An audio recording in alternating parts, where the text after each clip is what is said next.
ज्येष्ठ महीना निर्जला। जितनी भी माताएं एकादशी का व्रत करती, बहुत ध्यान से सुनना आज की कथा को। शायद जिंदगी में मिली ना मिली, और ये कथा का रिश्ता तो बहुत ध्यान से सुनना।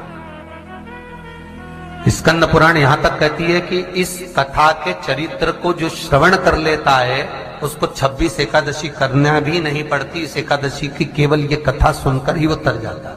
बहुत ध्यान से सुनना इसको, कथा को। कितनी एकादशी है? जम के बोलो। 26। जो भगवान विष्णु के पास जाकर निवेदन करी थी वो निर्जला थी, निर्जला। इसलिए सारी एकादशियों में निर्जला एकादशी की महत्वता शास्त्र प्रमाण करता है। महाराज करो निर्जला, कितनी सुंदर नाम। अब नाम इतना सुंदर है तो एकादशी कितनी सुंदर होगी। अब एकादशी इतनी सुंदर होगी तो जिस दिन तुम व्रत करोगी एकादशी का तो तुम कितनी सुंदर होगी। मतलब भगवान कितने प्रेम से स्वीकारेगा कि इसका हृदय कितना सुंदर है। ऊपर की सुंदरता मत देखो साहब, व्रत करने से भीतर की सुंदरता आप प्रकट की। भगवान ने कहा तू 11वें दिन जन्मी है, मैं तुझे एकादशी नाम देता हूं। मांग तुझे क्या चाहिए, मांग ले तुझे क्या चाहिए, क्योंकि तूने मुर दैत्य को मारा है जो कोई देवता नहीं मार पाया। बोल तुझे क्या। सारे देवता जहां हार गए थे वहां तू प्रकट होकर संहार किया। मांग तुझे क्या चाहिए। एकादशी ने भगवान विष्णु से कहा, नाथ प्रभु वर दे दो। मृत्यु लोक में जो मनुष्य मेरा व्रत करेगा, चाहे जलचर, थलचर, वायुचर या सांसारिक मनुष्य, मेरा अगर एकादशी का व्रत करेगा, प्रभु उसके यहां धन धान्य वैभव सुख संपदा बढ़ेगी और उस जीवात्मा को नरक नहीं भोगना पड़ेगा, सीधे वैकुंठ का उसको वास मिलेगा।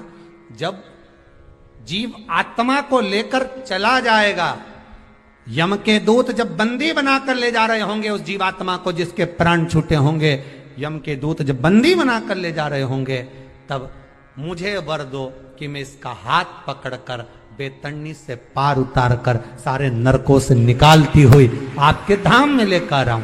भगवान ने वर दे दिया, तथास्तु। हे एकादशी सुनो, मृत्यु लोक का मनुष्य अन्न का त्याग कर कर, क्योंकि अन्न में एकादशी के दिन पाप पुरुष रहता है, अन्न का त्याग कर कर एकादशी के दिन जो मनुष्य तुम्हारा व्रत धारण करेगा, उस व्रत को करेगा और उस व्रत को धारण करेगा, उसकी मनोकामना पूर्ण होकर वो मेरे ही धाम को जाएगा।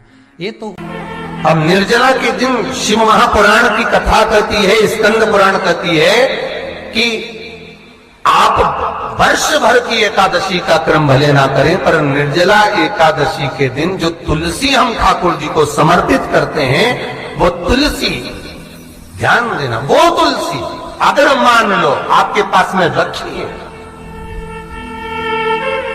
निर्जला एकादशी के दिन भगवान ठाकुर जी को, शालिग्राम जी को, लड्डू गोपाल जी को आपके घर में, आपके मंदिर में जो आपने भगवान को तुलसी समर्पित करी है, वो तुलसी मान लो तुम्हारे पास रखी है और कोई व्यक्ति को बहुत बहुत ज्यादा कष्ट है शरीर में, बहुत बहुत कष्ट है, थोड़ी सी वो तुलसी चढ़ी हुई ठाकुर के चरणारविंद की, आप उस जीव को दो तो सही, आधा घंटा इंतजार करो, स्वास्थ्य में अंतर आना प्रारंभ हो जाता है उस निर्जला का। क्योंकि निर्जला ऐसी एकादशी है जिसने जगत में जाकर, देवताओं के पास जाकर निवेदन करा है जग कल्याण के। घर में कमाने वाले 2-4 हैं, पैसा तो आ रहा है और घर में टिक नहीं रहा। डॉक्टर में, पुलिस में, एक्सीडेंट आदि में, कहीं गलत जगह पर व्यसन में अगर पैसा जा रहा है, जुए में, मांसाहार, मदिरा पान, या कहीं आया पैसा, पैसा आने में कमी नहीं, आ रहा है पर टिक नहीं रहा, रुक नहीं रहा। कोई मांगने आ गया, दे दिया, फिर वहां से अपने पास नहीं आ रहा, अपन कह रहे हैं भैया हमारा पैसा लौटा दो, नहीं आ रहा। तो महाराज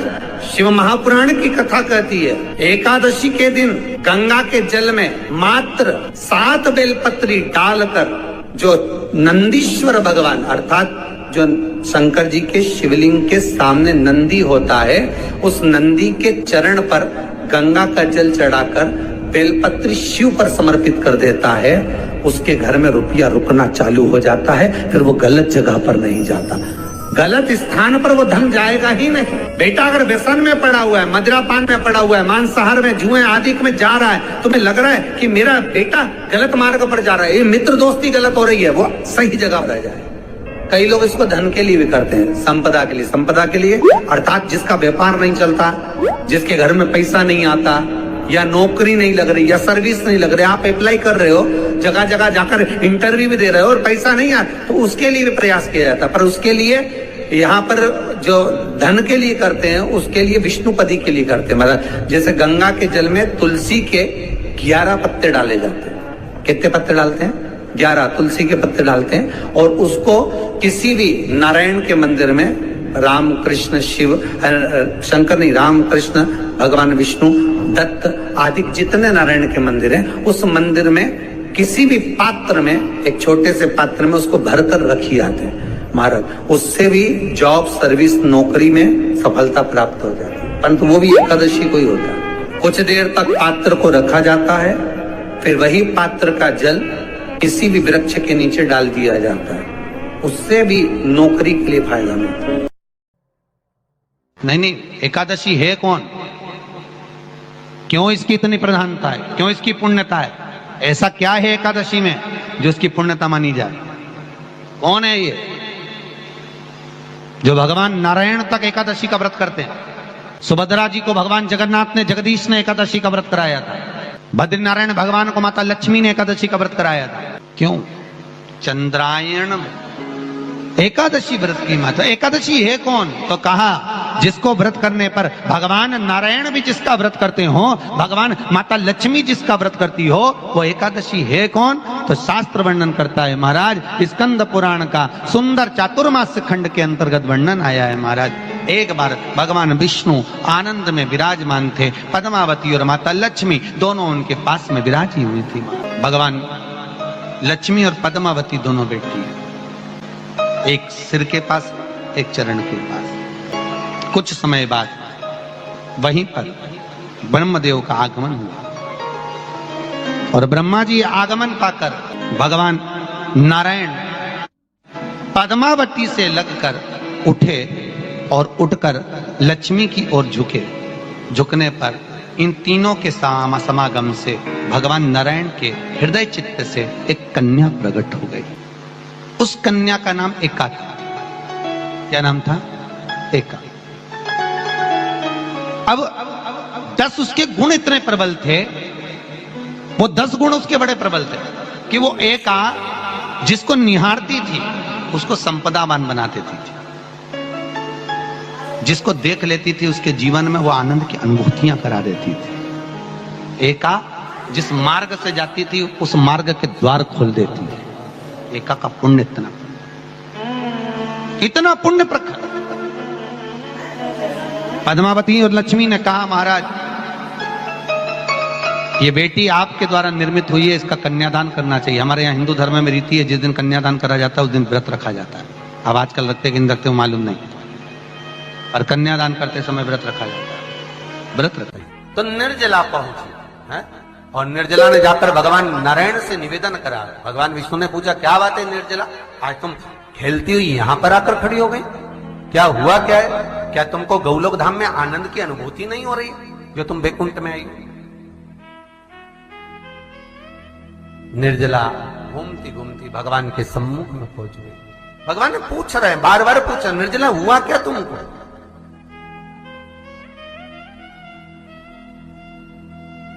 ए निर्जला, एकादशी, हुआ क्या है तुमको? क्या कारण है तुम्हारे यहां आने का, वैकुंठ पहुंचने का?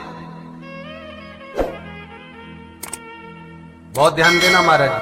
शास्त्र कहता है सोमवार, मंगलवार, बुधवार, गुरुवार, शुक्रवार, शनिवार, ये देवता वो देवता सबके व्रत कर लो, सारे व्रत कर लो, पर ये व्रत आपको परमात्मा के धाम तक लेकर नहीं जा सकते, क्योंकि इनका जो पुण्य है वो मृत्यु लोक में आप थोड़ा सा भी गलत करते हैं तो पुण्य समाप्त हो जाता है। पर हिंदू धर्म के 3 व्रत ऐसे बता दिए जिन व्रतों का पुण्य समाप्त नहीं हुआ।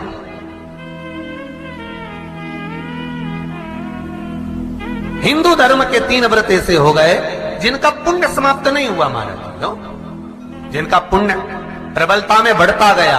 पहले नंबर पर एकादशी, दूसरे नंबर पर प्रदोष और तीसरे नंबर पर शिवरात्रि।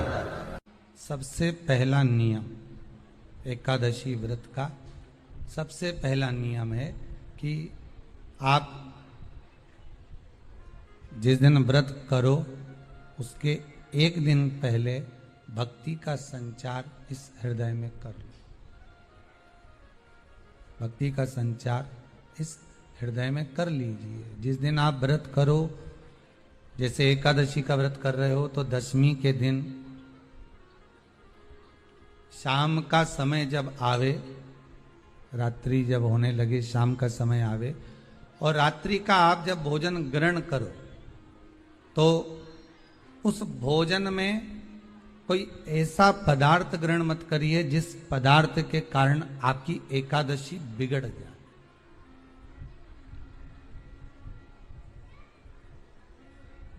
कोई बेकार भोजन हमें ग्रहण नहीं करना। श्रेष्ठ भोजन ग्रहण करिए दशमी के। और एकादशी का दूसरा नियम बहुत ध्यान से सुनिएगा। जिस दिन आपकी एकादशी का व्रत हो उस दिन प्रयास करिएगा कि अपने हाथ से किसी भी वृक्ष की कोई पत्ती टूटे ना। अपने हाथ से किसी भी वृक्ष की, पौधे की, किसी भी वृक्ष की पत्ती अपने हाथ से ना टूटे। बहुत ध्यान दीजिएगा महाराज। एकादशी का ये दूसरा नियम है कि अपने हाथ से किसी पौधे की, किसी वृक्ष की, किसी डाली की कोई पत्ती टूटे ना, कोई पत्ती ना टूटे, इसका प्रयास करिए।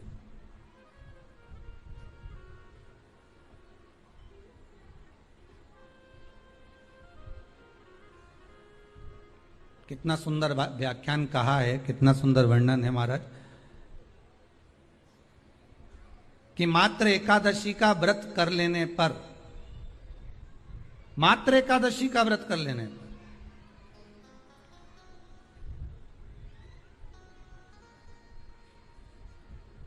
जो पूर्व में किया गया हमारा पाप कर्म है, हमने किसी जीव की हत्या करी है, हमने किसी को कष्ट प्रदान करा है, हमने किसी को अपशब्द कहा है, हमने किसी को ताने दिए, हमने किसी को आड़ा टेढ़ा कहा है, हमने किसी को गालियां दे दी है, मात्र एकादशी का व्रत ही कर लेने पर ये सारे जो दोष हैं वो समाप्त हो जाते हैं।